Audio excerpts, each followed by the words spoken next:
Students, basic electrical ইঞ্জিনিয়ারিংয়ে আমাদের next lecture start করছি। আগের লেকচারে আমাদের টপিক ছিল এসি সার্কিটের অন্তর্গত AC through pure resistive circuit. আজকে এসি সার্কিটেরই আরেকটি পার্ট শুরু করছি, AC through pure inductive circuit. Heading করো এসি থ্রু pure inductive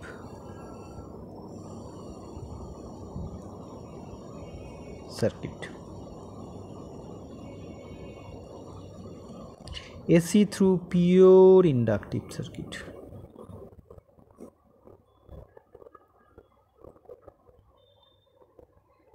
ফার্স্টে এর সার্কিট ডায়াগ্রাম কেমন হবে?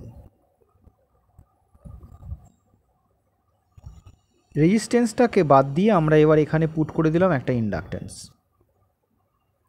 একটা কয়েল, আর সোর্সটা আগের মতো রইল। সোর্স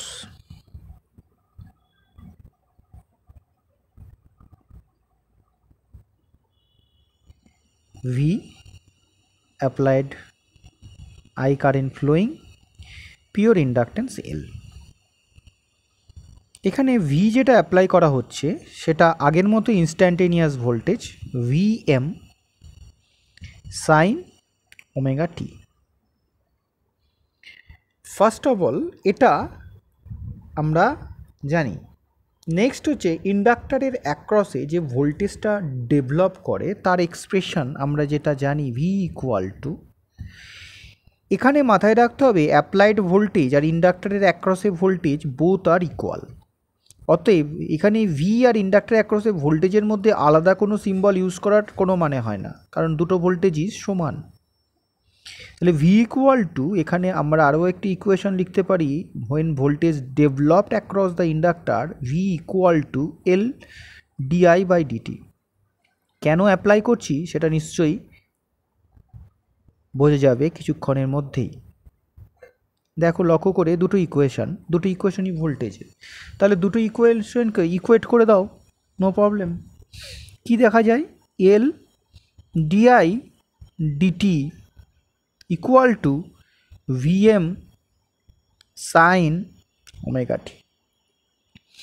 ডিআইকে একা রেখে দাও আর ভিএমের নিচে পাঠিয়ে দাও এলকে, সাইন ওমেগা টি পাশে লিখে দাও ডিটি। মাইন্ড ইট, এখানে কিন্তু with respect to T derivative করব। এইবার আমি বোথ সাইডে ইন্টিগ্রেশন করে দিই। বোথ সাইডে যদি ইন্টিগ্রেশন করি তাহলে কি হচ্ছে, ডিআই, এদিকে ইন্টিগ্রেশন করে দিচ্ছি। খুব কসাসলি ব্যাপারটাকে ফলো করবে, very very simple but very very conceptual. আজকে ক্লিয়ার করবে, সারা জীবন মনে থাকবে। বোথ সাইড ইন্টিগ্রেট করলে ডেফিনেটলি দেখতে পাচ্ছ দিট উইল বিকাম আই। অতএব এখানে কোনো দ্বিমত থাকতে পারে না। ভিএম বাই এল কনস্ট্যান্ট দাও, বের করে দাও, সাইন ওমেগা টি ডিটি রেসপেক্টে টি এর রেসপেক্টে ইন্টিগ্রেট করবে। টি এর রেসপেক্টে ইন্টিগ্রেট করলে দেখো এখানে কি আসছে, সাইনের ইন্টিগ্রেশনে হয় মাইনাস কস, আর ওমেগা টি এর জন্য নিচে একটা এক্সট্রা ওমেগা আসবে, তো অস্বীকার করতে পারো না। এমতো অবস্থায় যদি আমি এটাকে আর একটু সাজিয়ে লিখি তাহলে দেখা যাচ্ছে ভিএম বাই ওমেগা এল, আর মাইনাস কস ওমেগাটিকে আমি এইভাবে লিখছি, তোমরা ওইভাবেই ফলো করো, কারণ আছে। এবার দেখো এটা কস আর ভোল্টেজটা সাইনে আছে, তাহলে দুজনকে একই জায়গায় নিয়ে আসা বেটার, এবং আমরা যেহেতু সাইনটাকে প্রেফার করছি ওমেগা এলকে আমরা লিখতে পারি এক্সএল। ওমেগা এলকে আমি এক্সএল লিখছি, omega L equal to XL. এক্সএলকে বলা হয়, তোমরা লিখে রাখতে পারো, inductive reactance. Inductive reactance unit এর ওহম হয়। ডিটেল দরকার পড়লে আলোচনা আমরা করব। এই মুহূর্তে এইটুকু লেখো, কস ওমেগা টি এটাকে লেখা হয় sine 90 by omega t, sorry 90 minus omega t, very very very sorry, মাইনাসটা আমরা আগে আছে কনসিডার করেছি। এবার মাইনাসটাকে দাও উড়িয়ে, উড়ালে কী করতে হবে ভাই, ব্র্যাকেটের ভেতরে এদের ইধার উদার করে দিতে হবে। ইধার উদার করে দিলে definitely omega T minus pi by 2 লিখে দিলে ব্যাপারটা হয়ে যায় একেবারে আগের মতো কাছাকাছি। যদি আগের মতো কাছাকাছি ইকুয়েশনটা লিখি, এই পার্টটাকে আমি লিখতে পারি আইএম, অস্বীকার করা যায় না, সাইন পারি omega T minus pi by 2, অস্বীকার করা যায় না। এটা আমি ডেভেলপ করেছি, এটাকে ডেফিনেটলি আমি একটা বাক্সের মধ্যে ভরবো। এইবার আমি এই ইকুয়েশন 1 এটা 2 করেছিলাম, এবার এটাকে 3 করলাম। এই 1 আর 3-এর ইকুয়েশন দুটো থেকে তুমি কি জাজমেন্ট করতে পারছো? দেখতে পাচ্ছি কারেন্ট আর ভোল্টেজ সেম ফেজে তো থাকলোই না। কতটা ডিফারেন্স? Phase difference 90 degree. এখানে লিখতে পারো V and I are not in phase. Phase difference is 90 degree. এত অবধি তো হলো। এবার করণীয় কি? এবার করণীয় হচ্ছে এর ওয়েভ ফর্মটাকে ড্র করে ফেলা, যেটা আমরা রেজিস্ট্যান্সে করেছি। দেখো একটা করেছো তো, এইবারেরটা যেন ঝড়ের মতো এগোচ্ছে। ফার্স্ট অফ অল আমরা এখানে অ্যাক্সিসগুলোকে শো করব।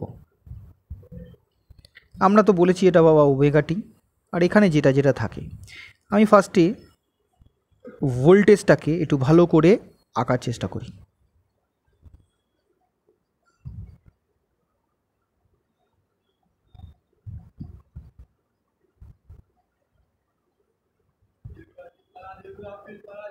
That is the voltage wave form, দাও এটাকে ভোল্টেজ বলে।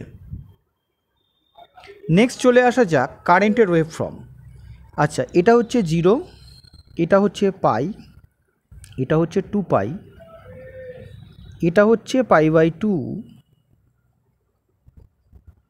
এটা হচ্ছে 3 পাই বাই 2। এবার দেখো কারেন্ট আর ভোল্টেজের মধ্যে ফেজ ডিফারেন্স 90 ডিগ্রি, তাহলে ডেফিনেটলি কারেন্ট 90 ডিগ্রি থেকে স্টার্ট হবে, 0 ডিগ্রি থেকে নয়। 1 2 হচ্ছে এখানে এটা যে ভ্যালু হবে IM equal to VM by XL.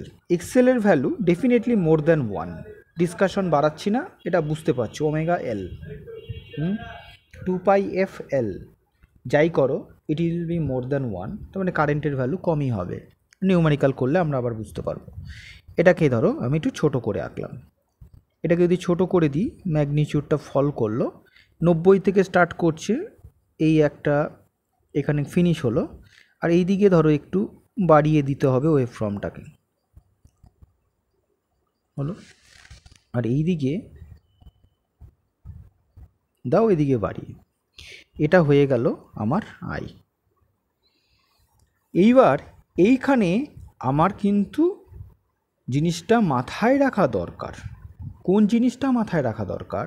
যে ভোল্টেজ এবং কারেন্ট এই যে ফেজ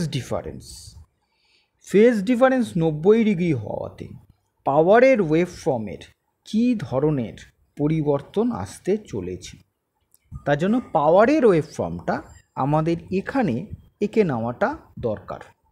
ঠিক আছে, এখানেই আমরা পাওয়ারের ওয়েভ ফর্মটাকে এঁকে নিই। লক্ষ্য করে দেখো পাওয়ারের ওয়েভ ফর্মটার কীরকম ফরম্যাট আমরা পাই। এই জায়গাটুকু দেখো, এই জায়গায় এটা পজিটিভ, এটা নেগেটিভ, তাহলে এখানে এইটুকু রিজিয়ানের মধ্যে যদি আমি ভাগ করি, এইরকম করে যদি রিজিয়ানটাকে ভাগ করি, এইভাবে যদি তুমি ভাগ করো, দেখো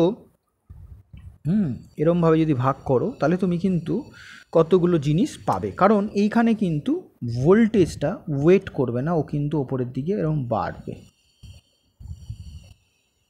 বাড়বে বাড়বে। তো তাহলে আমার বেশি দরকার নেই, কয়েকটা পার্ট করলেই চলবে।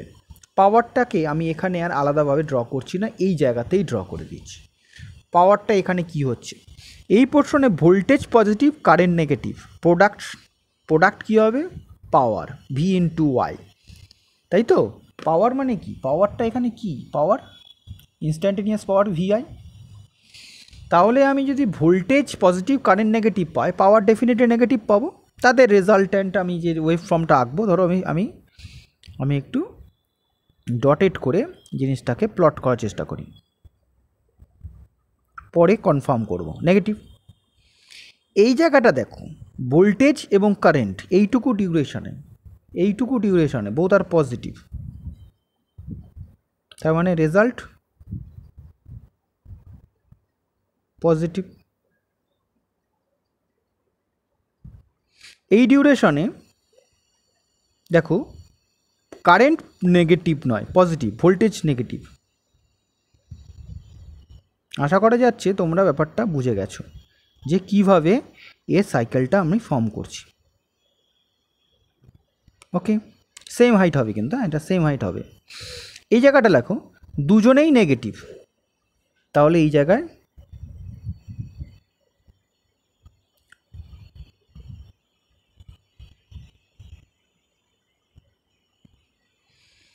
এইবার এটাকে কনফার্ম করে এটাকে ডিপ করে দিই।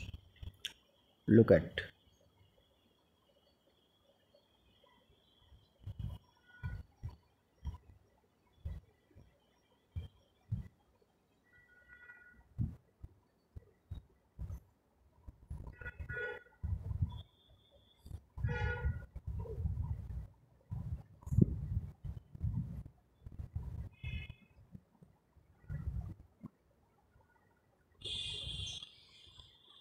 এইভাবে যদি জিনিসটাকে দেখি, তাহলে আমার এখানে কারেন্টের ওয়েভ ফর্মটাকে আমরা একটা কাজ করতে পারি, সরি ভোল্টেজ ওয়েভ, পাওয়ার ওয়েভ ফর্মটাকে আমরা এখানে পি লিখতে পারি। এইবার তুমি যদি এদেরকে বসিয়ে এর ক্যালকুলেশন করতে চাও, করা যেতে পারে। যদি আমি পাওয়ারের ইকুয়েশনটাকে এটাকে এইখানে নিয়ে এসে সলিউশন করি, জায়গাটা কম, তার লক্ষ্য করে দেখো P is equal to VI, বসাও ভি ইকুয়াল টু কি, VM sine omega T, I is equal to কি, IM sine omega T minus of pi by two. অতএব দেখো আমাদের এখানে কিন্তু তোমার চলে আসছে অন্য একটা পাথ, এটার মতো কিন্তু এটা সাইন্স করা হচ্ছে না, ভাই এম বা সাইন ওমেগা টি লিখলে, এটাও তুমি লিখলে,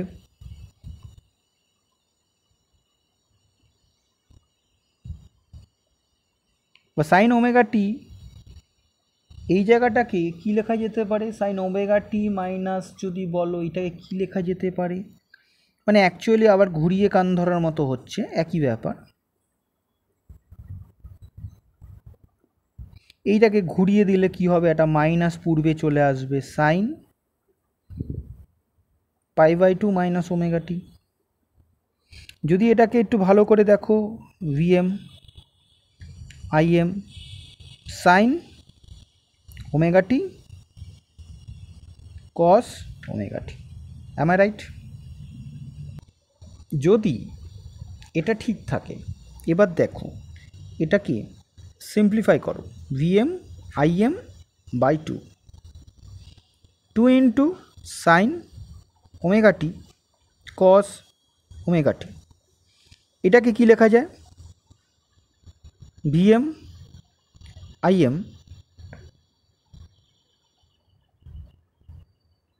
বাই টু সাইন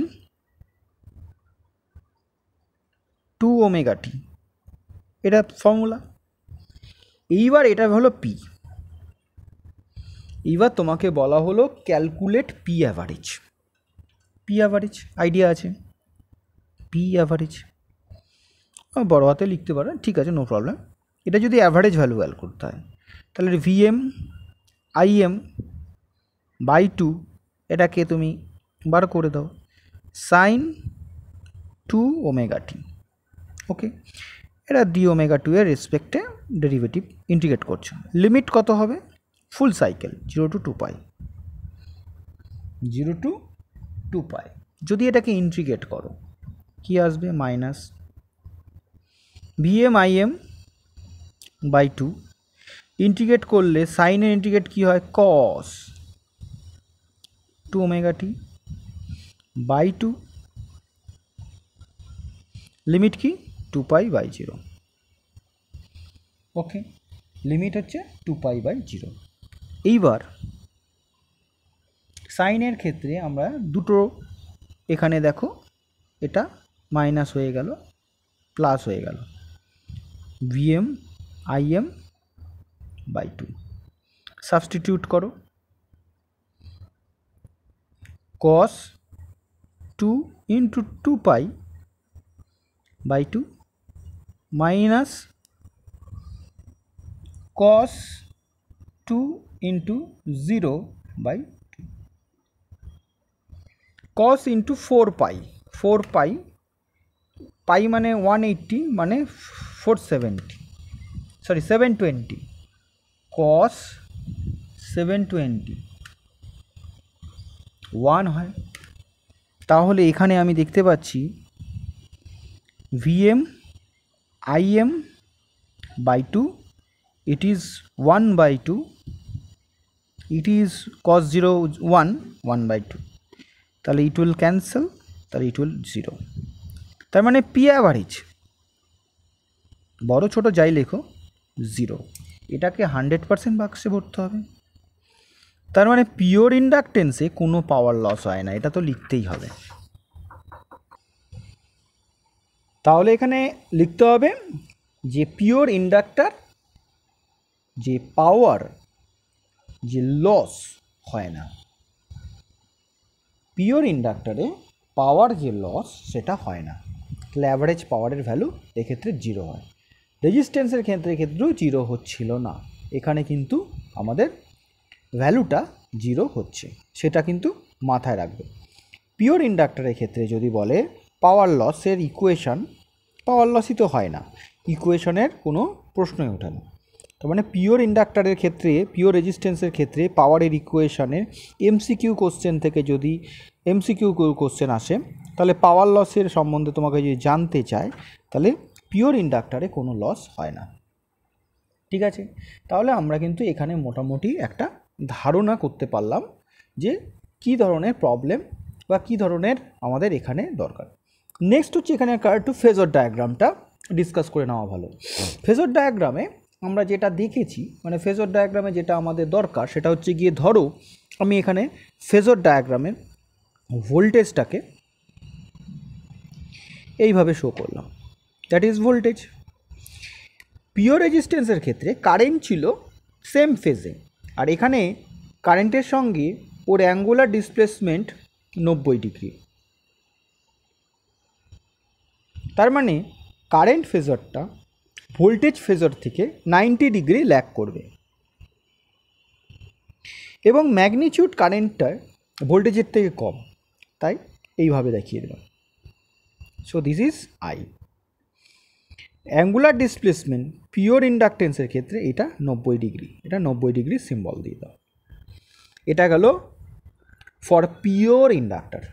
এবার এর উপরে আমরা একটা নিউমেরিক্যাল করতে পারি। ঠিক আছে, নিউমেরিক্যালটা কী ধরনের করা যায় দেখা যাক।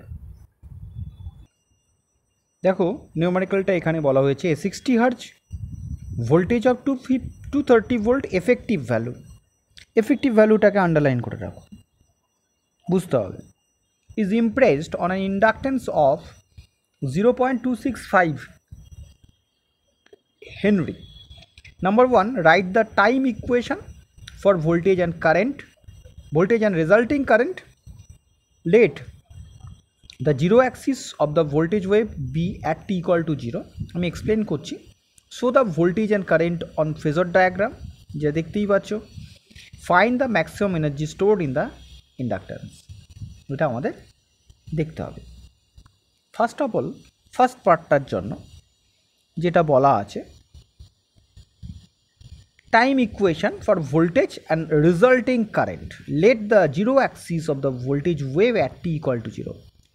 ডেফিনেটলি এইরকম, এই যে এখান থেকে জিরো থেকে স্টার্ট হচ্ছে ভোল্টেজ, জাস্ট সিম্পল কথা, সেটাকে এখানে বলছে late the zero axis of the voltage wave at T equal to zero. T equal to zero থেকে স্টার্ট হয়েছে। এটাই সুবিধা হয়েছে যে ভোল্টেজের ইকুয়েশনটা আমরা কীরকম লিখব, কারেন্টের ইকুয়েশনটা আমরা কীরকম লিখব। ভোল্টেজ ইকুয়েশনটা আমরা এখানে কিভাবে লিখব সেটা জানার জন্য ফার্স্টে তোমাকে এখানে বার করতে হবে যে এই যে ভ্যালু বলা আছে 230 ভোল্ট, এটা কোন ভ্যালু, ম্যাক্সিমাম না পিক। ফার্স্টে তো আমরা normally 50 hertz, sorry 60 hertz,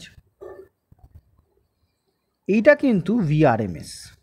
effective value মনে রাখবে, এটাকে বলা হয় আরএমএস ভোল্টেজ। তার মানে ভিএম তোমাকে বার করতে হবে। ভিএম হবে √2 ইন্টু ভিআরএমএস। এটাকে করলে হয় √2 ইন্টু 230। এটাকে ক্যালকুলেট করলে কত আসছে, √2 ইন্টু 230, 325.26, 325 ভোল্ট। ছেড়ে দাও, আর বিশেষ কিছু অ্যাপ্রোচ করার দরকার। নেক্সট হচ্ছে এল ইকুয়াল টু গিভেন, তাহলে এক্সেল আমার বের করে নিতে হবে। এক্সেল ইকুয়াল টু কি, ওমেগা এল। ওমেগার ভ্যালু কত, 2 pi F L, 2 pi into 60 into 0.265। এগুলো কিন্তু আমাদেরকে সব ক্যালকুলেট করে নিতে হবে। এগুলো ক্যালকুলেট করে নিলে তোমার ক্যালকুলেশনে সুবিধা হবে। কত আসছে, 2 ইন্টু পাই ইন্টু 60 ইন্টু 0.265 আমার হেনরিতে দেওয়া আছে। কত আসছে অ্যান্সার, 99.9 ও 100 ধরো, 100 ওহম। আইএম কত হয়, ভিএম বাই এক্সএল। ভিএম কত, 325 বাই 100, 3.25। দেখো কারেন্ট অনেক কমই আসছে। তাহলে এবার ভি এর এক্সপ্রেশন কী হবে, V is equal to VM sine omega T. ওমেগার ব্যাপারটা আগে থেকেই ক্লিয়ার আছে আমাদের, সেটা আমরা জানি। ওমেগা মানে 2 পাই এফ, 2 পাই এফ এর ভ্যালুটা এখানে ধরতে হবে। ভিএম এর ভ্যালু কত, 325 সাইন ওমেগার ভ্যালু কত হবে, 2 পাই ইন্টু 60 টি। এটাকে লিখলে আসছে 325, আর 2 পাই ইন্টু করো 2 পাই ইন্টু 60, 377 সাইন 377 টি। এটা হলো ভি এর এক্সপ্রেশন। আই এর এক্সপ্রেশন কী হবে, 90 ডিগ্রি ল্যাগ করবে। আই এর এক্সপ্রেশনে 90 ডিগ্রি ল্যাগ করবে কেন, এটা পিওর ইন্ডাকট্যান্স। এটা আমরা অলরেডি এক্ষুনি থিওরিতে ডিসকাস করেছি। ঠিক আছে, এক্ষেত্রে কী হবে, তুমি যখন এই এক্সপ্রেশনটা লিখবে তখন কীরমভাবে লিখবে, যে আমরা যেটা আছে সেটা থাকবে। ঠিক আছে, যেটা আছে সেটা থাকবে, মানে ওমেগা টি মানে 370 মাইনাস পাই বাই 2। এই দুটো গেল একটা পার্টের অ্যান্সার। এটাকে নাম্বার 2 দেখো, নাম্বার 2 এ বলেছে fine the maximum show the voltage and current phasor diagram. এই যেটা ভোল্টেজ আর কারেন্টের ফেজার ডায়াগ্রাম আমাদের কিন্তু দ্বিতীয়বার ক্যালকুলেশনে খুব প্রয়োজন নেই। 3 নম্বরেরটা ইম্পর্টেন্স আছে, maximum energy stored. Energy stored maximum আমরা জানি half L I square, I এর ভ্যালুটা ম্যাক্সিমাম বসিয়ে দাও, তাহলেই ম্যাক্সিমাম এনার্জি স্টোর পাবে ইন্ডাক্টরের। এটা ম্যাগনেটিক সার্কিটে আমরা এই ধরনের সলিউশন করে থাকি। কিভাবে করতে হয়, এবার ভ্যালুগুলো বসাও। হাফ এল এর ভ্যালু হচ্ছে 0.265, আই এর ভ্যালু কত বেরিয়েছিল 3.25। এটার অ্যান্সার কত আসবে ক্যালকুলেশন করা যাক। 0.265 ইন্টু 0.265 ইন্টু কত,